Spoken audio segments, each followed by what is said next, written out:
नमस्कार। SPT news में आपका स्वागत है। पेश है 21 फरवरी सुबह 6:15 बजे राजस्थान की 15 बड़ी खबरों में।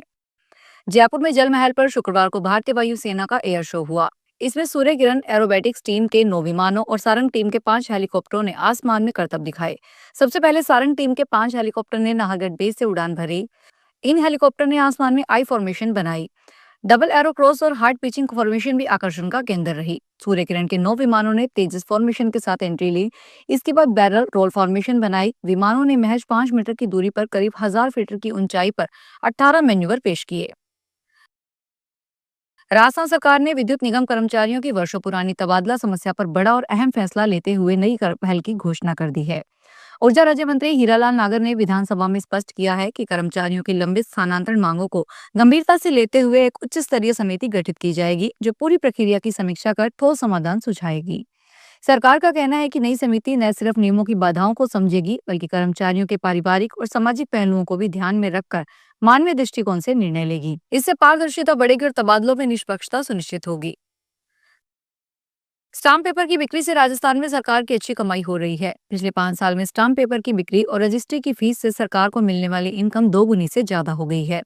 इसके पीछे कारण डीएलसी दरों में बढ़ोतरी और स्टाम्प पेपर पर लगाई 30% ड्यूटी है।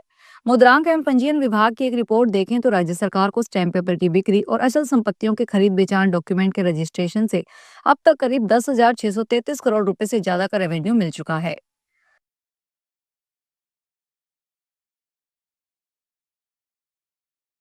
आम लोगों की लगातार बढ़ती समस्याओं और उनका समय पर समाधान नहीं होने से नाराज राजस्थान की भजनलाल सरकार ने अहम निर्णय लिया है।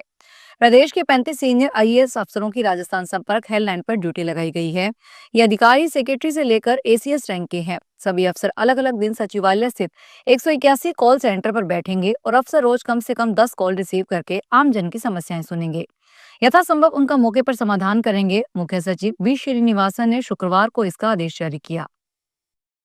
राजस्थान के मुख्यमंत्री भजनलाल शर्मा ने शुक्रवार को कहा कि उनकी सरकार जनसेवा को सर्वोपरि मानकर कार्य कर रही है और निष्ठा से अपने राज्य के दायित्वों का निर्वहन करने और लापरवाही पाए जाने पर जिम्मेदार कार्मिकों पर सख्त कार्रवाई की जाएगी।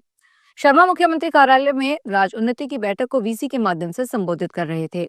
इस दौरान उन्होंने विभिन्न विभागों की 84,282 करोड़ रुपए की परियोजनाओं और योजनाओं पर चर्चा की तथा अधिकारियों को इनके क्रियान्वयन के लिए आवश्यक दिशा निर्देश प्रदान किए। राजस्थान में पंचायती राज चुनावों के साथ अब नगरीय निकाय चुनावों की तैयारियां भी तेज हो गई है।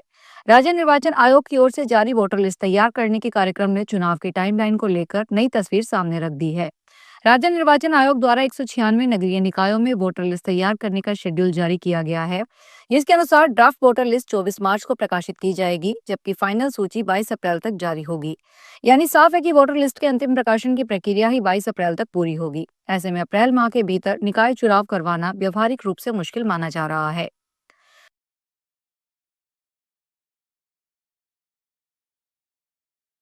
जयपुर विकास प्राधिकरण ने आरक्षण पत्र जारी करने की प्रक्रिया को एंड टू एंड ऑनलाइन करने का निर्णय लिया है। इस नई डिजिटल प्रणाली के तहत अब संपूर्ण कार्रवाई पोर्टल आधारित होगी। जेडीए ने पिछले कुछ माह में ऑनलाइन सेवाओं को निरंतर बढ़ावा दिया है, जिसके तहत अब आवेदक घर बैठे अपने प्रकरण की स्थिति ऑनलाइन देख सकेंगे। इसी के साथ आवेदक को जोन उपायुक्त की अंतिम टिप्पणी भी व्हाट्सएप पर उपलब्ध करवाई जाएगी। इससे न केवल पारदर्शिता सुनिश्चित होगी, बल्कि प्रक्रिया में लगने वाला समय भी काफी कम हो जाएगा। राजस्थान के झालावाड़ जिले में साइबर अपराधियों के खिलाफ चल रहे ऑपरेशन शटर डाउन के तहत पुलिस ने एक और बड़ी सफलता हासिल की है। पुलिस ने डिजिटल फुटप्रिंट्स का पीछा करते हुए इस संगठित गिरोह को इंटरनेट एक्सेस और तकनीकी सहायता प्रदान करने वाले 3 और आरोपियों को गिरफ्तार किया है। इस बड़ी कार्रवाई के साथ ही अब इस मामले में गिरफ्तार होने वाले अभियुक्तों की कुल संख्या 51 हो गई है। झालावाड़ पुलिस अधीक्षक अमित कुमार ने बताया कि इस पूरे ऑपरेशन की शुरुआत आशिक अली नामक व्यक्ति के विरुद्ध मिली एक छोटी सी शिकायत से हुई थी। इसमें सरकारी योजनाओं में गड़बड़ी की बात सामने आई थी। राजस्थान के पूर्व मुख्यमंत्री ने अशोक गहलोत जोधपुर दौरे पर पहुंचे। एयरपोर्ट पर मीडिया से बात करते हुए उन्होंने बजट में जोधपुर और मारवाड़ की उपेक्षा करने का आरोप लगाया। इसके साथ ही कहा कि स्थानीय चुनावों कांग्रेस की जीत का दावा भी किया। वहीं उदयपुर फाइल्स को लेकर पूछे गए सवाल को वो टाल गए। गहलोत ने कहा, पंचायत चुनाव होने ही हैं, स्थानीय निकायों के पंचायत चुनाव भी होने ही हैं और कांग्रेस कामयाब होगी। समय पर चुनाव होना आवश्यक था। सुप्रीम कोर्ट और हाई कोर्ट कई बार कह चुके हैं कि चुनाव समय पर करवाए जाएं।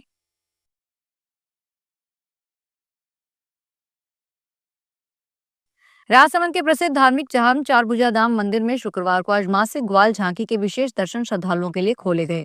यह झांकी प्रत्येक माह में केवल एक बार ही सजाई जाती है, जिसमें श्रद्धालु केवल 10 मिनट के लिए दर्शन कर सकते हैं। ग्वाल झांकी के दौरान चारभुजा नाथ प्रभु को सफेद वस्त्रों की ग्वाल वेशभूषा में श्रृंगारित किया जाता है।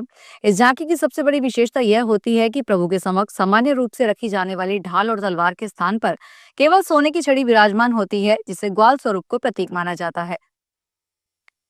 टोंक में जिला स्पेशल टीम ने अवैध मादक पदार्थों में लिप्त लोगों के खिलाफ कार्रवाई की है। टीम ने महंतवाद थाना में क्षेत्र में एक ढाबे पर छापा मारकर 1 किलो 80 किलोग्राम गांजा के साथ आरोपी ढाबा संचालक को गिरफ्तार किया है। आरोपी के पास से एक मोबाइल और खरीद फरोख्त के 31,000 रुपए जब्त किए गए हैं। डीएसपी प्रभारी ओम प्रकाश चौधरी ने बताया कि एसपी राजेश कुमार मीना के निर्देश पर अवैध मादक पदार्थों के कारोबार को खत्म करने के लिए आए दिन छापेमारी की जा रही है। डीग पुलिस ने गुमशुदा मोबाइल फोन बरामदगी में महत्वपूर्ण सफलता प्राप्त की है। पुलिस ने पोर्टल का प्रभावी उपयोग करते हुए अब तक 250 गुमशुदा मोबाइल फोन बरामद किए हैं। इन फोनों को उनके वास्तविक मालिकों को सुरक्षित रूप से सौंप दिया गया है। जिला पुलिस अधीक्षक ओम प्रकाश मीना ने शुक्रवार को बताया कि आधुनिक तकनीक और डिजिटल प्लेटफॉर्म के माध्यम से अपराध नियंत्रण और आम जन की सहायता को प्राथमिकता दी जा रही है।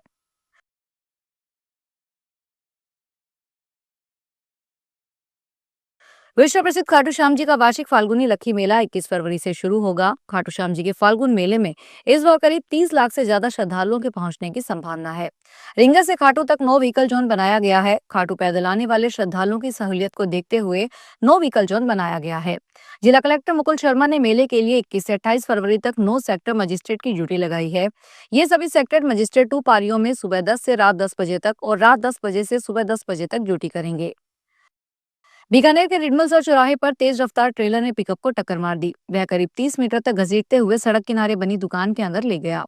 भीषण हादसे में पिकअप ड्राइवर के पास बैठा व्यक्ति गंभीर घायल हो गया। इलाज के दौरान उसकी मौत हो गई।